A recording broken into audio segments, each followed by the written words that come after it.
السلام عليكم ورحمة الله تعالى وبركاته. أعوذ بالله من الشيطان الرجيم. بسم الله الرحمن الرحيم. الحمد لله رب العالمين، والصلاة والسلام على أشرف الأنبياء والمرسلين وعلى آله وصحبه أجمعين. اللهم رب اشرح لي صدري ويسر لي أمري واحلل عقدة من لساني يفقه قولي، ولا حول ولا قوة إلا بالله العلي العظيم.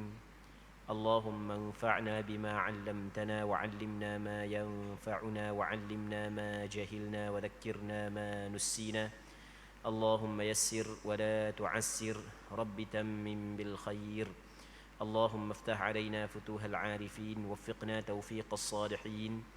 اللهم لا سهل إلا ما جعلته سهلا، وأنت تجعل الحزن إذا شئت سهلا.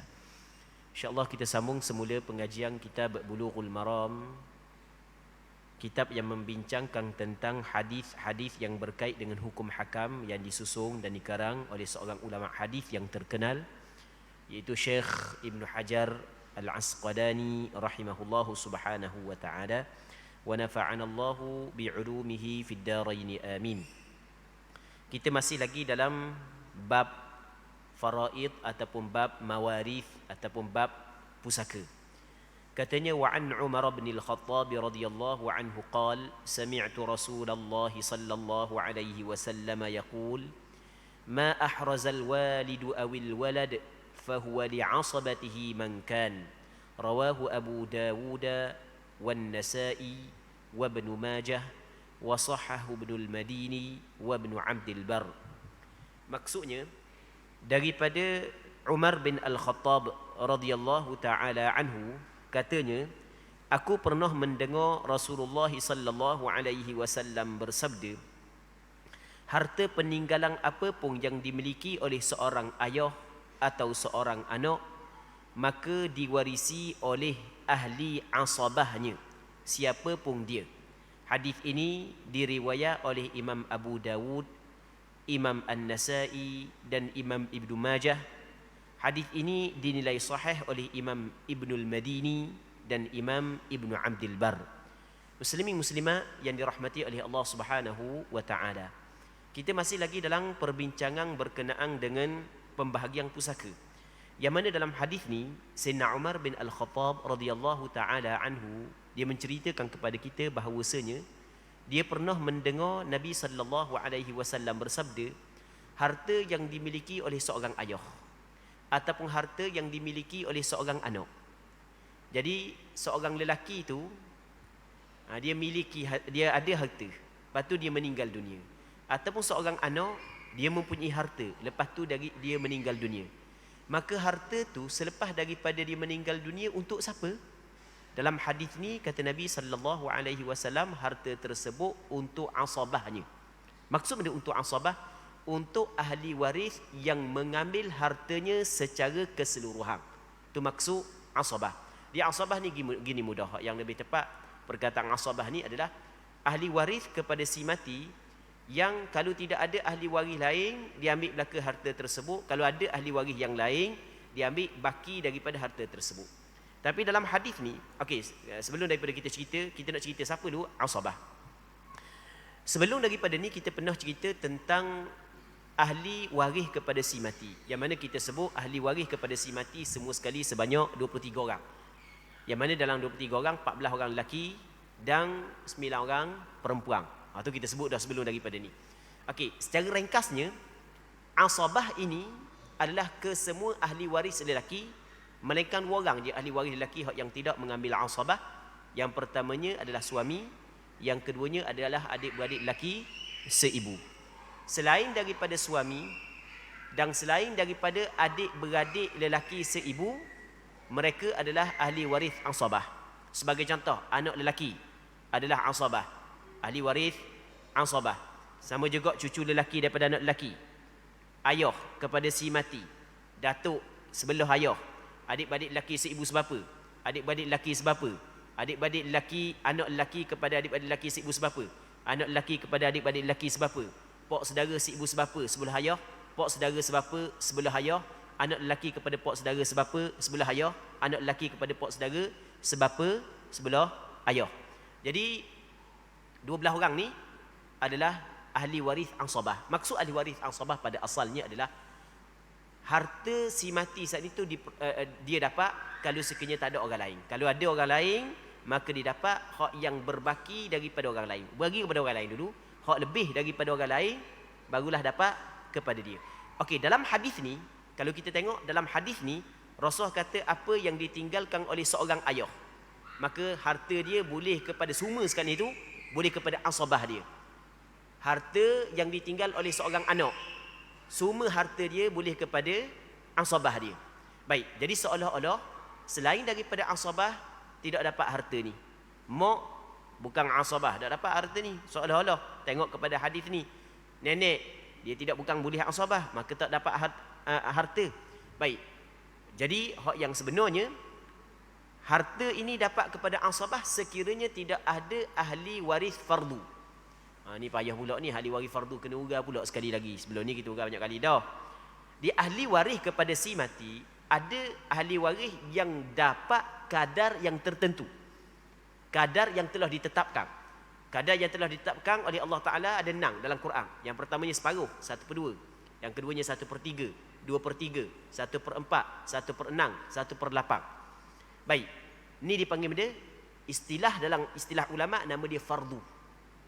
Fardu maksudnya kadar itu telah ditetapkan oleh Allah Subhanahu Wa Ta'ala. Contoh, seorang anak perempuan dapat 1/2. Mak kalau si mati tak ada anak, dok ramai adik-beradik 1/3. Kalau si mati ada anak ataupun ramai adik-beradik, mak dapat 1/6. Okey, 1/3, 1/2, 1/6, 2/3, 1/4, 1/8. Itu yang dinamakan sebagai fardu. Kadar yang telah ditetapkan. Baik. Jadi lepas daripada diberikan kepada ahli waris fardu, akan fardu mereka, hak yang masih lagi berbaki barulah dapat kepada ahli waris asabah. Okey, buat contoh mudah. Katakanlah seorang ni dia meninggal dunia, dia ada harta banyak tapi tak ada nak nikah. Ni sebagai contoh, tak ada nak nikah. Jadi secara kebetulan hak yang ada, contohnya lah, hak adanya ayah dia, mak dia. Ni contoh ayah dia, mak dia. Dua ni ada. Adik-beradik ramai lah, adik-beradik ramai. Bini tak ada lagi, anak tak ada lagi, cucu kau jauh sebab dah nikah. Mati muda lagi, umur 20, 25, tak ada nikah lagi mati. Baik, jadi siapa ahli waris dia? Ayah dia. Lepas tu mak dia. Baik, jadi kita kena bagi mak dulu. Sebab mak ni dia bukan asabah, dia adalah ahli waris fardu. Okey, mak dapat berapa? Ada anak, kita tengok adik-beradik dia ramai ke tak? Adik-beradik dia ramai ni maksudnya lebih daripada seorang ke tak? Maksudnya 2 orang ke atas ke tak adik-beradik dia? Cek-cek adik-beradik dia masih lagi hidup, ada 2 orang ataupun mungkin 3 orang ataupun mungkin 4 orang. Okey, kalau adik-beradik dia ramai, maka mak boleh 1/6. Okey, 1/6 bagi kepada mak. Dia hak baki lagi boleh ke asabah. Siapa asabah di sini? Ayah dia. Jadi hak baki daripada bahagian mak boleh kepada ayah dia. Adik-beradik tidak dapatlah sebab adik-beradik dihalang oleh ayah. Baik. Okey, itu contoh yang paling mudah. Muslimin muslimat yang dirahmati oleh Allah Subhanahu Wa Ta'ala. Baik. Jadi hadis ni Rasul kata apa yang ditinggal oleh ayah ataupun apa yang ditinggal oleh anak dapat kepada asabah. Hadis ini perlu ditafsirkan oleh hadis yang kita baca dah sebelum daripada ni. Yang mana kata Rasulullah, mana sebelum daripada ni, alhiqul fara'id bi ahliha fama baqiya fahuwa li aula rajulin zakar. Jadi berilah harta pusaka itu, hak qada yang telah ditetapkan oleh Allah Ta'ala kepada orang yang berhak menerima. Hak baki barulah bagi kepada ahli waris lelaki yang paling dekat kepada si mati. Okey, selesai bab tu. Seterusnya, wa an Abdullah bin Umar radhiyallahu anhuma qala an-nabiy sallallahu alaihi wasallam al-wala'u luhmatun ka luhmatin nasab la yuba'u wa la yuhab. Rawahu al-Hakim min tariq asy-Syafi'i عن محمد بن الحسن عن أبي يوسف وصححه ابن حبان وأعله البيهقي. Daripada Abdullah bin Umar radhiyallahu taala anhuma, katanya Nabi sallallahu alaihi wasallam bersabda, wala itu adalah suatu pertalian yang kedudukannya sama dengan pertalian kerana keturunan. Tidak boleh dijual beli dan tidak boleh dihibahkan. Nak beri kepada orang tak boleh, nak jual beli tak boleh. Baik, apa maksud hadis ni? Hadis ni, kalau orang Hanya baca hadis ni, dia tidak tahu sejarah dulu, memang dia tak faham. Upah tu capung ngetoki tak faham. Nak ayat memang payah untuk faham hadis ni. Kalau sekiranya dia tidak faham bagaimana keadaan di zaman Nabi sallallahu alaihi wasallam. Di zaman kita tidak ada hamba. Di zaman Rasulullah ada hamba. Di zaman sebelum daripada Rasulullah, zaman selepas daripada Rasulullah masih lagi ada hamba. Baik, zaman kita tak ada hamba. Apabila penghulu memiliki seorang hamba, tiba-tiba penghulu tersebut memerdekakan hamba itu, maka hamba itu dengan penghulu masih lagi ada hubungan nisbah kepada hukum syarak, yang mana hubungan itu dinamakan sebagai wala'. Baik, faham Kita sebagai seorang ayah, apabila kita nikah dengan seorang perempuan, akhirnya perempuan tu dapat anak, maka budak yang dapat saat itu adalah anak kita. Apakah hubungan kita dengan dia? Hubungan kita dengan dia adalah nasab. Ada pertalian darah dengan kita. Okey, kita dengan anak kita, hubungan kita dengan dia adalah nasab. Manakala seorang tuang dengan hamba dia, apabila dia merdekakan hamba dia, maka di sana ada hubungan yang ditetapkan oleh syarak yang nama dia adalah wala'. Wala' ni adalah terjadi apabila seorang penghulu memerdekakan hamba. Dah benda wala'. Jadi apabila sebut kata wala' ni, bekas hamba saat itu dia daripada keluarga penghulu. Bekas hamba adalah daripada keluarga penghulu. Apabila hamba saat itu meninggal dunia, kalau tidak ada ahli waris dia, maka harta dia boleh kepada bekas penghulu dia. Sebab benda boleh kepada bekas penghulu dia? Sebab ada hubungan wala' di antara bekas hamba dengan penghulu. Baik, dengan bekas penghulu. Dalam hadis ni kata Rasul, al-wala luhmatun ka luhmatin nasab. Wala' ni adalah satu hubungan sebagaimana hubungan nasab. Sebagaimana apabila seorang yang hidup mempunyai hubungan nasab dengan orang yang meninggal dunia, dia berhak menerima pusaka. Begitu juga apabila orang yang hidup mempunyai hubungan wala' dengan orang yang meninggal dunia, juga orang hidup tu berhak mendapat pusaka. Okey, itu maksud al-wala luhmatun ka luhmatin nasab. La yuba' wa la yuhab, kata Rasulullah. Tidak boleh dijual wala' ni, dan tidak boleh diberikan. Wala' ni tidak boleh nak jual. Okey, katakanlah seorang tu merdekakan seorang hamba, maka dia memiliki wala' terhadap hamba tersebut. Adakah hubungan wala' di antara dia dengan hamba saat itu dia boleh jual? Okey, hamba aku merdeka dah, nak jual hamba tak boleh dah sebab merdeka dah. Tapi aku masih lagi memegang perkara yang dinamakan sebagai wala'. Mu nak tak? Mu nak beli tak wala' dengan aku? Jadi aku jual kamu, bayar ke aku, jadi kat lagi hubungan hamba dengan aku tak ada dah. Jadi dengan mu lah pula. Tak boleh. Nak bagi saja pun tak boleh, nak jual pun tak boleh. Di zaman Nabi SAW ada seorang hamba perempuan nama Barirah. Ada seorang hamba perempuan nama dia Barirah. Maka Aisyah radhiyallahu taala anha nak beli daripada tuang dia, sebab Aisyah nak merdekakan hamba. Jadi antara amalan yang besar pada zaman tersebut adalah memerdekakan hamba. Sahabat-sahabat yang mempunyai harta yang banyak, mereka beli hamba dan merdekakan hamba.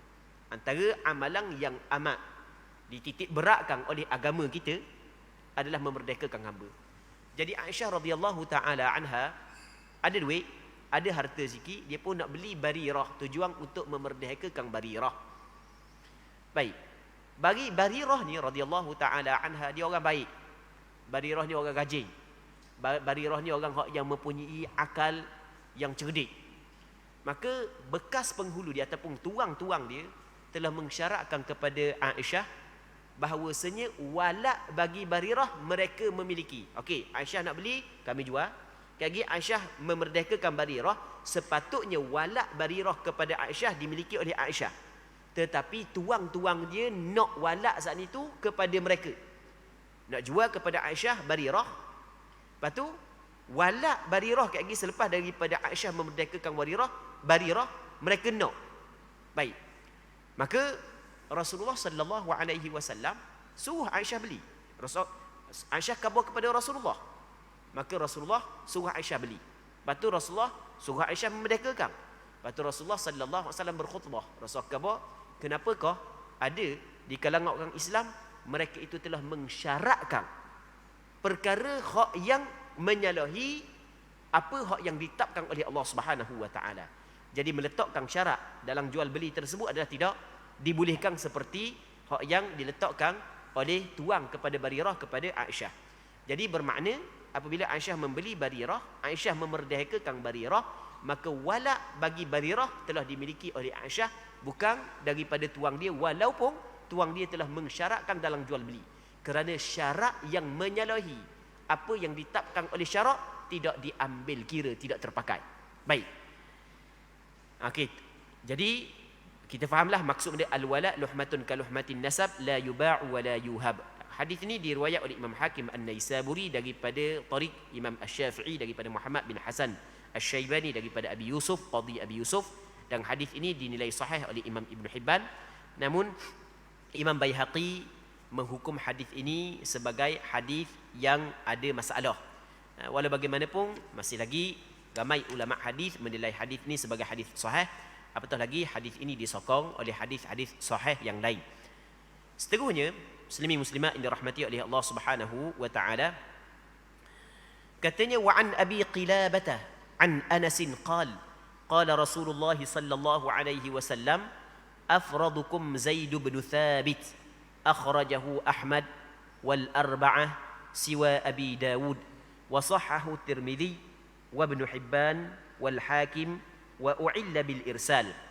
Katanya daripada Abi Qilabah, daripada Sayyidina Anas bin Malik, katanya Rasulullah sallallahu alaihi wasallam pernah bersabda, orang yang paling pakar dalam ilmu faraid di antara kamu ialah Zaid bin Thabit. Hadis ini dikeluarkan oleh Imam Ahmad bin Hanbal dalam kitab Musnad beliau, dan dikeluarkan oleh 4 orang ulama hadis selain daripada Imam Abu Daud, iaitu Imam Tirmidzi, Imam An-Nasa'i, Imam Ibn Majah. Dan hadis ini dinilai sahih oleh Imam Tirmidzi, Imam Ibn Hibban dan Imam Hakim An-Naisaburi. Namun ada sebahagian menilai hadis ini sebagai hadis yang terputus sanad. Baik, muslimin muslimat yang dirahmati oleh Allah Subhanahu wa taala. Dalam hadis ini Anas bin Malik menceritakan tentang perkataan Rasulullah, iaitu Rasul kata lagu mana orang yang paling alim faraid di kalangan kamu adalah Zaid bin Thabit. Yang pertama sekali, hadis ini menunjuk kelebihan yang ada pada Zaid bin Thabit, seorang sahabat Rasulullah sallallahu alaihi wasallam. Itu yang pertama. Yang keduanya, daripada hadis ini juga kita dapat faham bahawasanya antara perkara yang dititik berat oleh Nabi sallallahu alaihi wasallam adalah mendalami ilmu faraid, sehingga Rasulullah sallallahu alaihi wasallam memuji sahabat yang paling alim ilmu faraid. Zaid bin Thabit ni siapa? Zaid bin Thabit adalah seorang sahabat daripada puak Ansar. Ketika Rasulullah datang ke Madinah, dia masih lagi kanak-kanak masa tu. Dia masih lagi kanak-kanak, umur dia lebih kurang dalam 11 tahun masa Rasulullah datang ke Madinah. Jadi ketika Rasulullah datang ke Madinah, dia masih lagi umur lebih kurang dalam 11 tahun. Tapi Zaid bin Thabit adalah budak yang cerdik. Budak yang cerdik. Dan dia pandai beberapa bahasa. Zaid bin Thabit. Dan Zaid bin Thabit ni banyak sebenarnya sumbangan dia. Sumbangan dia cukup banyak. Di zaman Rasulullah dia di antara penulis wahyu. Dan dia di antara sahabat yang ingat Al-Quranul Karim. Dia start daripada awal sampai ke akhir. Bukan semua sahabat Rasulullah ingat Quran start daripada awal sampai ke akhir. Ramai sahabat yang ingat, tapi masih ramai juga orang yang tak ingat Quran lebih. Antara sahabat yang betul-betul ingat adalah Zaid bin Thabit. Sehingga kan di zaman pemerintahan Abu Bakar As-Siddiq, selepas daripada peperangan Yamamah, ramai daripada qurra' Quran, sahabat-sahabat orang yang ingat Quran gugur syahid dalam peperangan Yamamah lawan dengan tentera Musailimatul Kadzab. Tidak kurang daripada 70 orang qurra' Quran, yang menyebabkan Sayyidina Umar bimbang. Siapa kau yang akan ajar Quran untuk generasi akan datang?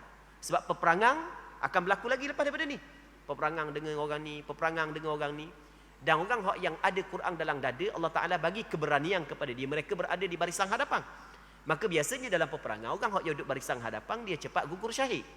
Dalam waqa'atul Yamamah, ramai yang gugur syahid, menyebabkan Sayyidina Umar bimbang. Siapa yang akan ajar Al-Quran untuk generasi akan datang? Sebab masih banyak lagi peperangan lepas daripada ni. Maka ketika itu Sayyidina Umar mencadangkan kepada Abu Bakar untuk mengumpul Al-Quran, tulis Al-Quran. Di zaman Rasul ada dah tulis, tapi orang tulis sikit, aku tulis sikit.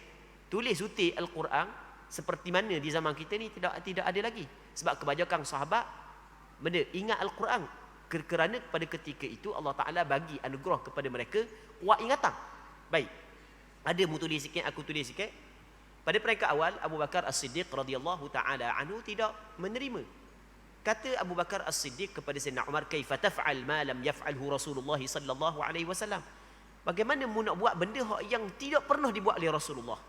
Maka kata Sayyidina Umar, demi Allah benda ni adalah benda yang baik. Dipendekkan cerita, siapa beberapa kali Sayyidina Umar memberi cadangan, kabar, lepas tu kabarlah benda ni molek. Akhirnya Sayyidina Abu Bakar terbuka hati untuk menerima perkara tersebut. Okey, jadi Sayyidina Abu Bakar sebagai pemimpin ketika itu, sebagai pengganti Rasulullah, menerima cadangan Sayyidina Umar. Cuma kita nak bagi kepada siapa hak yang menjalankan, menggalaskan tugasan yang besar ni? Tengok-tengok di kalangan ramai-ramai sahabat, hak yang paling layak adalah Zaid bin Thabit. Maka Sayyidina Abu Bakar dan Sayyidina Umar bersetuju memberi tugasan yang besar ini kepada Zaid bin Thabit radhiyallahu taala anhu. Zaid bin Thabit ingat Quran.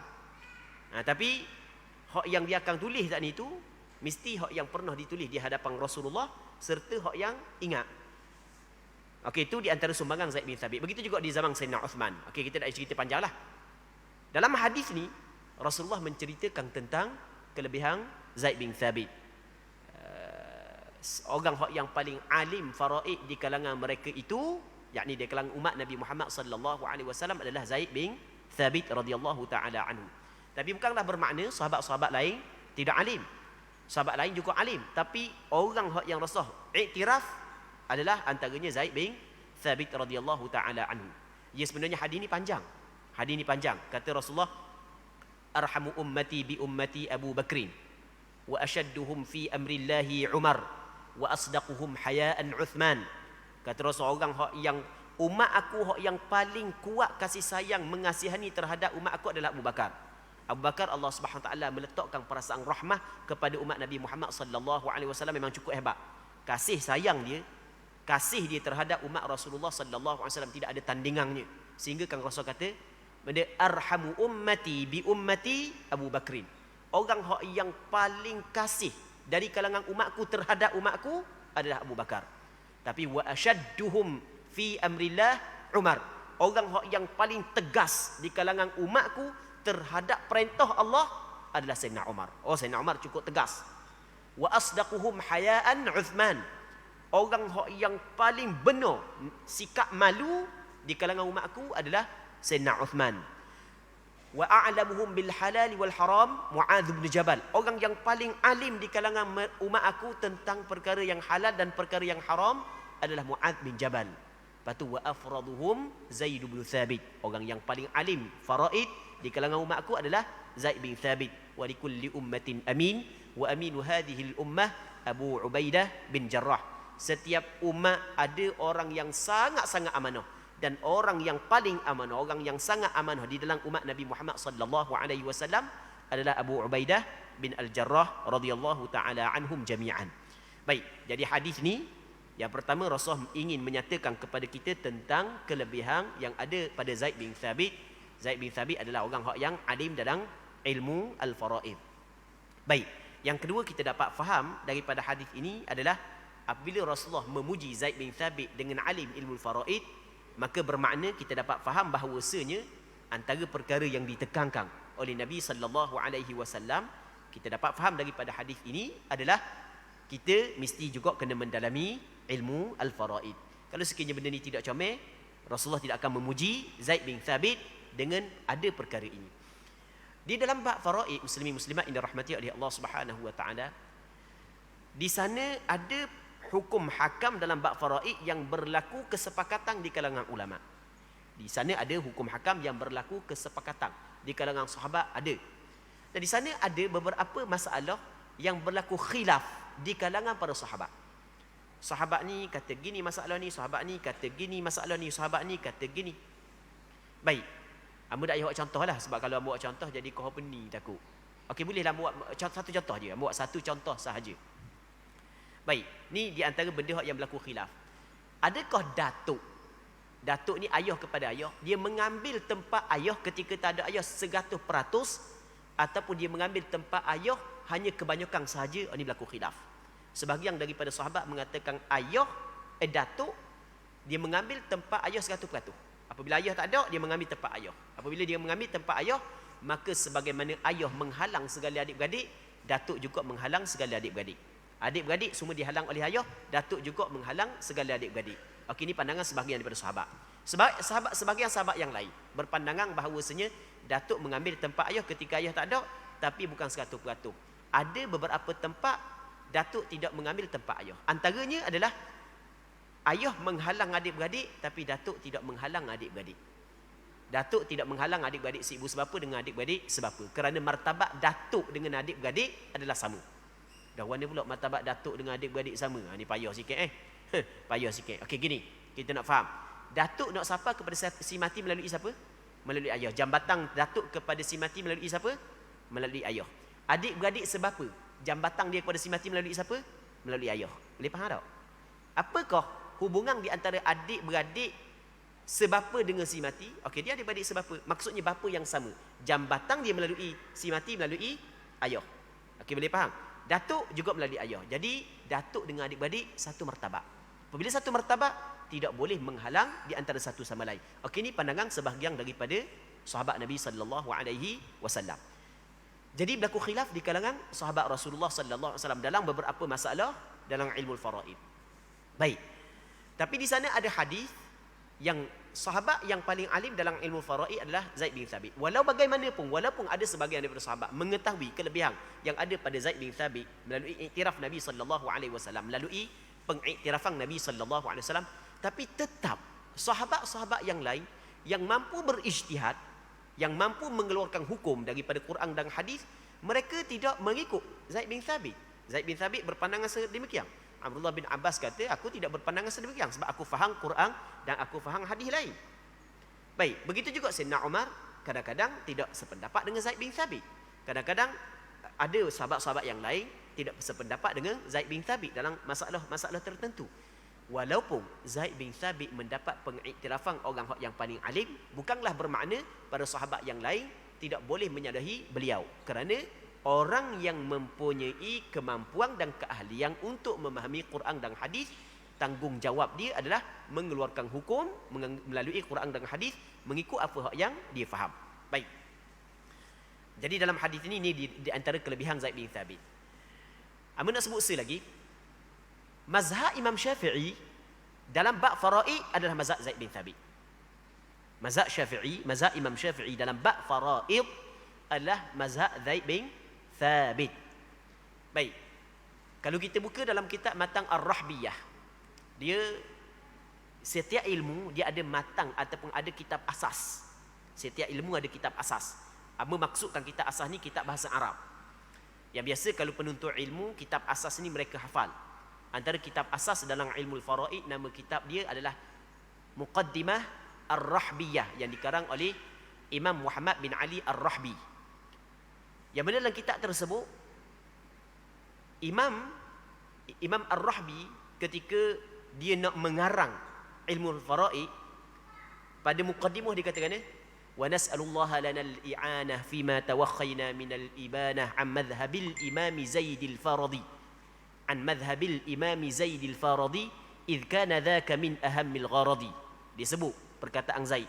Dia katakan dia, wa nas'alullaha lana al-i'anah, kami bermohon, kami minta pertolongan kepada Allah untuk kami, fima tawakhayna min al-ibanah, pada apa yang kami maksudkan untuk menjelaskan madhhabil imam Zaid al-Faradi, tentang mazhab Zaid bin Thabit, hak yang alim ilmu faraid.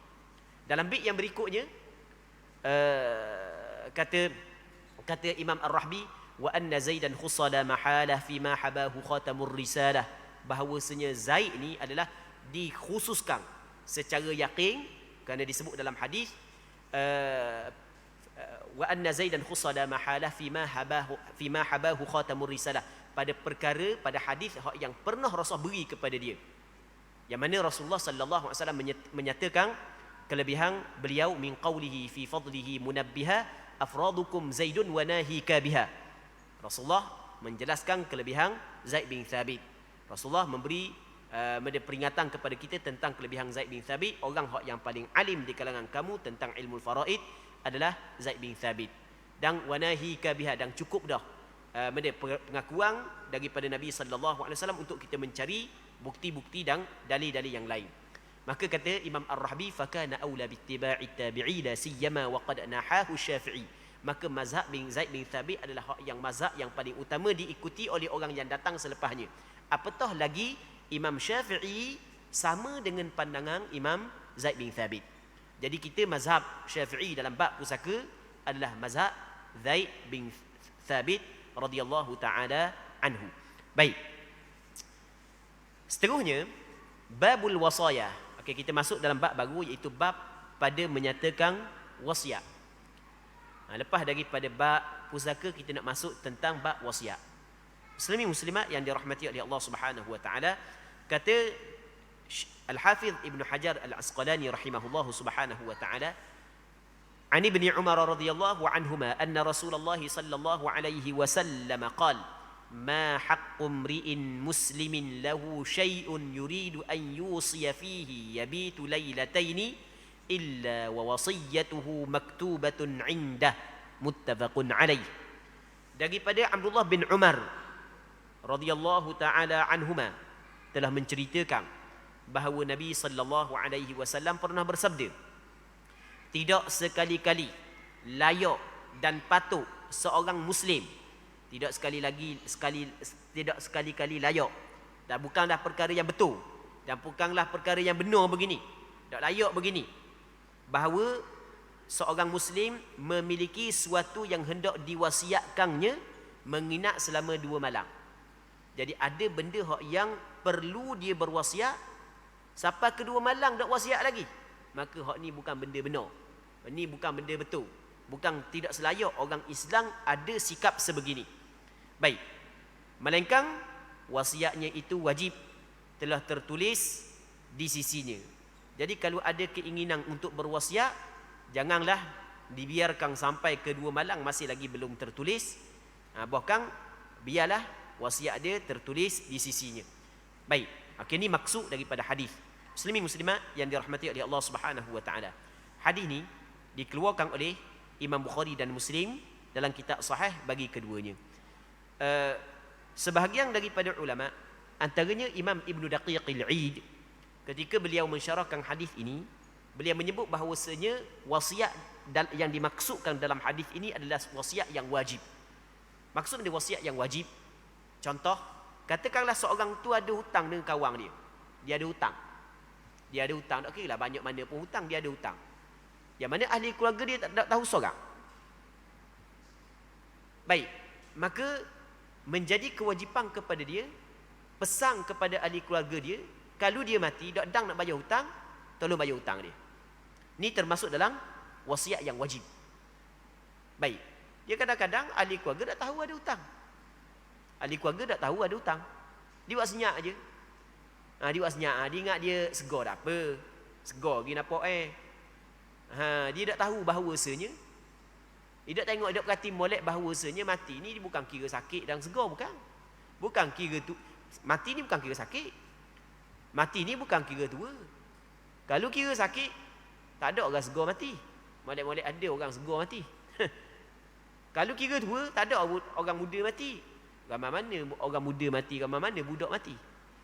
Jadi ketika kita ada hutang dengan orang, dan hutang tu wajib kita kena bayar, maka kita kena pesan kepada ahli keluarga kita, sekiranya kita tidak sempat bayar hutang, supaya mereka itu bayar hutang kita setelah daripada kita meninggal dunia. Baik. Okey, itu dipanggil wasiat dia, wasiat yang wajib.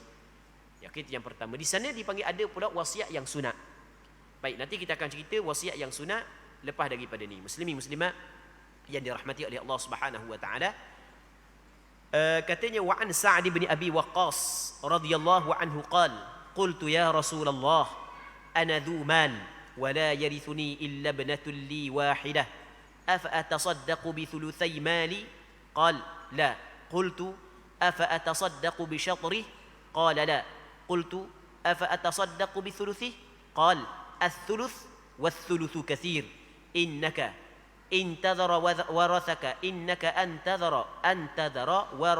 ورثتك أغنياء خير من أن تذرهم عالة يتكففون الناس متفق عليه. Maksudnya adalah daripada Sa'ad bin Abi Waqqas. Sa'ad bin Abi Waqqas, muslimin muslimat yang dirahmati oleh Allah Subhanahu wa taala, adalah salah seorang daripada sahabat yang masyhur, antara sahabat yang as-sabiqun al-awwalun, yang sahabat-sahabat yang mula-mula memeluk Islam, antaranya adalah Sa'ad bin Abi Waqqas radhiyallahu taala anhu. Sa'ad bin Abi Waqqas adalah daripada penduduk Mekah. Dia daripada penduduk Mekah.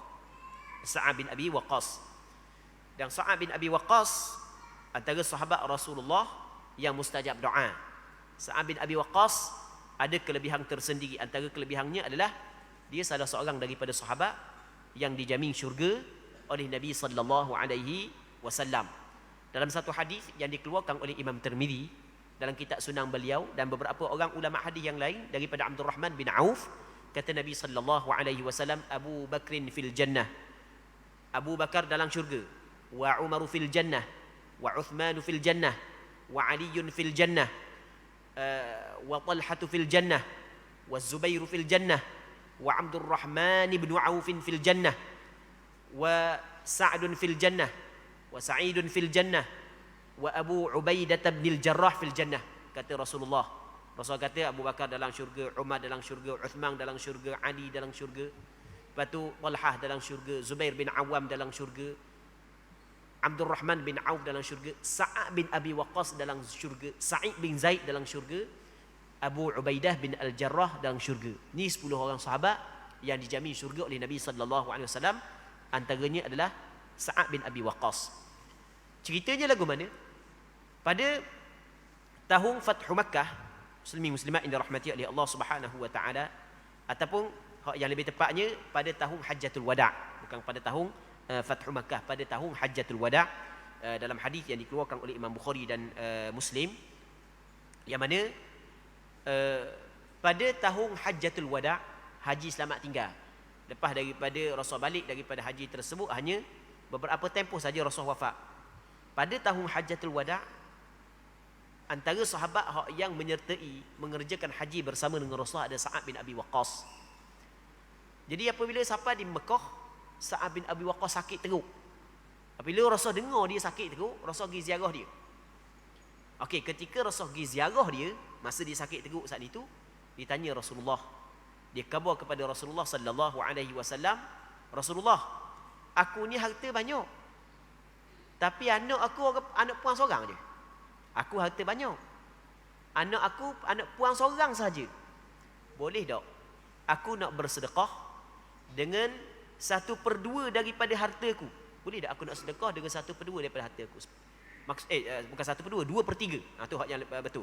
Ditanya Rasulullah, afa atasaddaqu bi thulutsai mali? Boleh tak aku nak bersedekah dengan 2/3 daripada hartaku? Oh, banyak nak sedekah 2/3, bukan sikit tau. Dia orang kaya, anak puan seorang je. Baik, maka dia minta izin daripada Rasulullah untuk bersedekah harta dia sebanyak 2/3. Dan sedekah kepada siapa? Sedekah fisabilillah lah. Ikutlah kepada siapa pun, adalah hak yang dia inginkan tu. Maka Nabi sallallahu alaihi wasallam tidak bagi. Rasul kata tak boleh. Maka dia kata, kalau gitu Rasulullah boleh tak afa atasaddaqu bi syatri? Boleh tak aku nak bersedekah separuh daripada hartaku? Rasul kata tak boleh. Kalau gitu Rasulullah, boleh tak aku nak bersedekah dengan 1/3 daripada hartaku? Ketika dia sakit 1/3 daripada hartaku. Sebab ingat nak mati dah ni, sakit berat dah ni. Baik, boleh tak aku nak bersedekah dengan 1/3? Kata Rasulullah, wathuluth, 1/3 boleh. Tapi pun wathuluthu kathir, 1/3 sebenarnya banyak. Maka daripada hadis ni, kata ulama, apabila kita telah sakit, maka tidak boleh lagi kita bersedekah harta kita lebih daripada 1/3.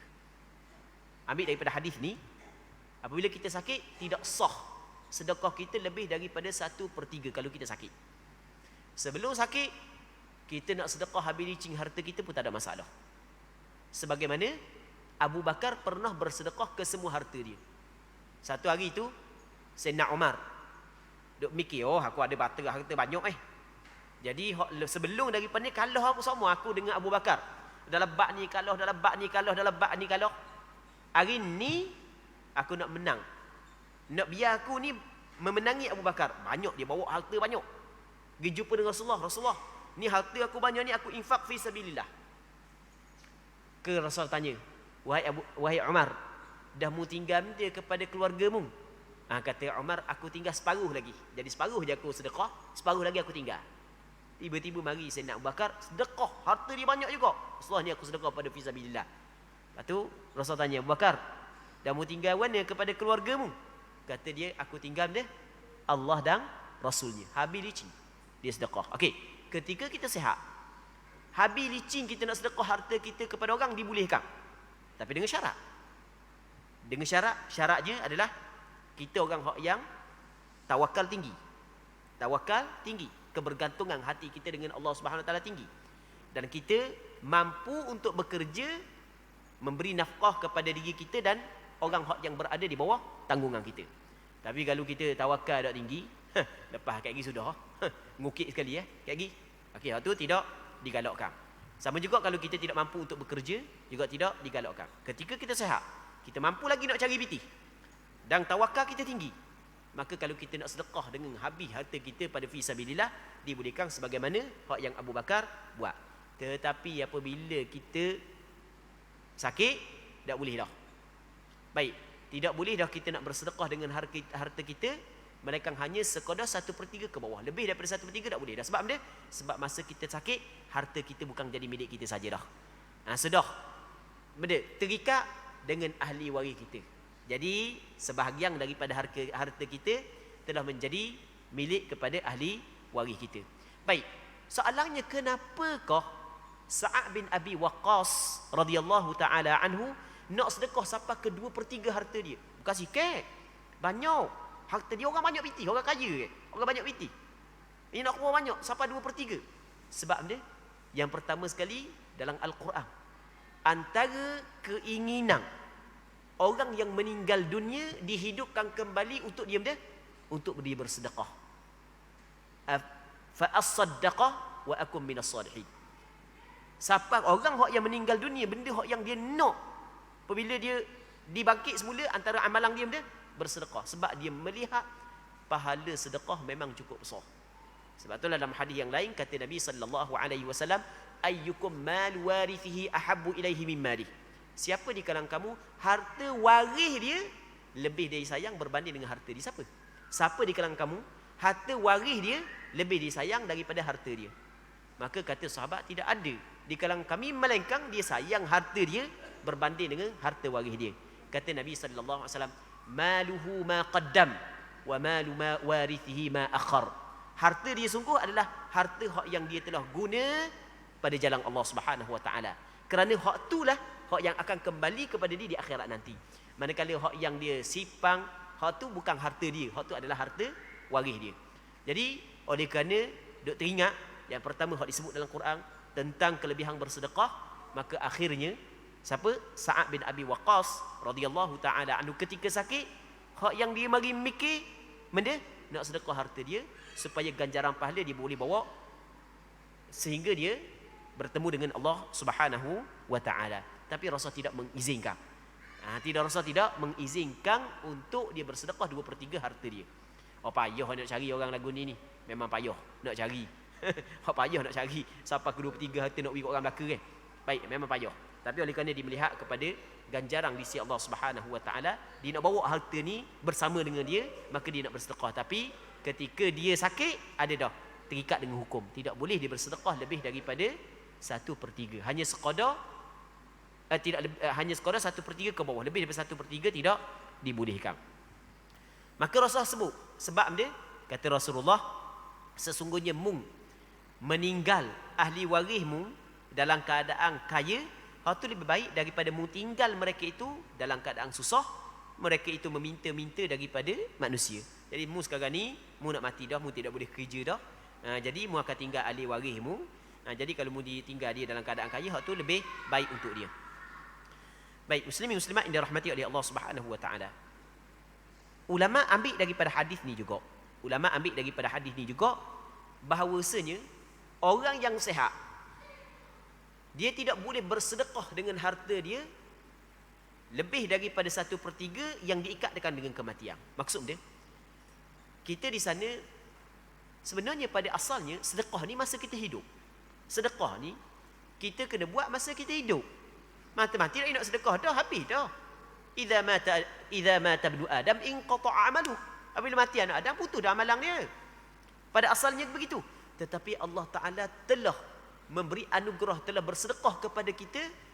Allah Ta'ala mengizinkan kepada kita untuk bersedekah 1/3 harta kita setelah daripada kita meninggal dunia. Itu kita berwasiat. Dalam hadis yang diriwayat oleh Imam Ad-Darqutni, yang mana kata Nabi sallallahu alaihi wasallam, innallaha qad tasaddaqa alaikum bi thuluthi amwalikum inda wafatikum ziyadatan ala hasanatikum. Sesungguhnya Allah Ta'ala telah bersedekah kepada kamu dengan 1/3 harta kamu ketika kamu mati untuk menambah kebaikan kamu. Daripada asal nak bersedekah tak boleh, dah kita mati. Tapi Allah Ta'ala masih lagi memberi ruang kepada orang hidup bersedekah selepas daripada mati dengan cara berwasiat. Jadi kalau saya mati, harta saya sebanyak sekian-sekian, saya nak bagi kepada masjid, saya nak bagi kepada tahfiz ni, saya nak bagi kepada orang susah ni, saya nak bagi kepada orang ni, saya nak bagi kepada orang ni. Itu yang dinamakan sebagai wasiat. Jadi wasiat ni sebenarnya adalah pemberian kepada seseorang, kepada pihak yang lain yang diikatkan dengan kematian. Saya mati, barang ni bagi kepada orang tu. Itu dipanggil wasiat. Kalau bagi masih hidup, itu dipanggil, bukan panggil wasiat. Baik. Jadi ulama fiqh mengambil daripada hadis ini, orang yang ingin berwasiat, dia tidak boleh berwasiat lebih daripada 1/3. Lebih daripada 1/3 tidak sah. Dan salah berwasiat lebih daripada 1/3. Harta aku semua sekali kalau aku mati, kau orang ni belaka. Sebab anak aku seorang nak jaga aku masa aku sakit. Anak marah. Anak aku seorang nak jaga aku masa sakit. Jadi harta aku, ke masjid belaka. Ni pesang siap pakai lawyer lagi. Semuanya tidak sah. Kerana menyalahi apa hak yang digariskan oleh syarak. Lebih daripada 1/3. Baik. InsyaAllah kita sambung baliklah perbincangan hadis ini pada minggu-minggu akan datang. Sekiranya dipanjangkan umur, pada malam ni kita berhenti sini dulu. Kita mengharapkan apa yang kita bincang ada manfaatnya dan ada keberkatannya. Semoga Allah Subhanahu wa taala memberkati majlis ilmu yang kita adakan pada malam yang mulia ini. Wallahu Subhanahu wa taala a'la wa a'lam. Allahumma haqqiqna bi ittiba'i nabiyyika Muhammadin sallallahu alaihi wasallam zahiran wa batina. Allahumma inna nas'aluka al-ikhlasa fil qawl wal 'amal. Sallallahu ala sayyidina Muhammad wa ala alihi wa sahbihi ajma'in. Walhamdulillahi rabbil alamin.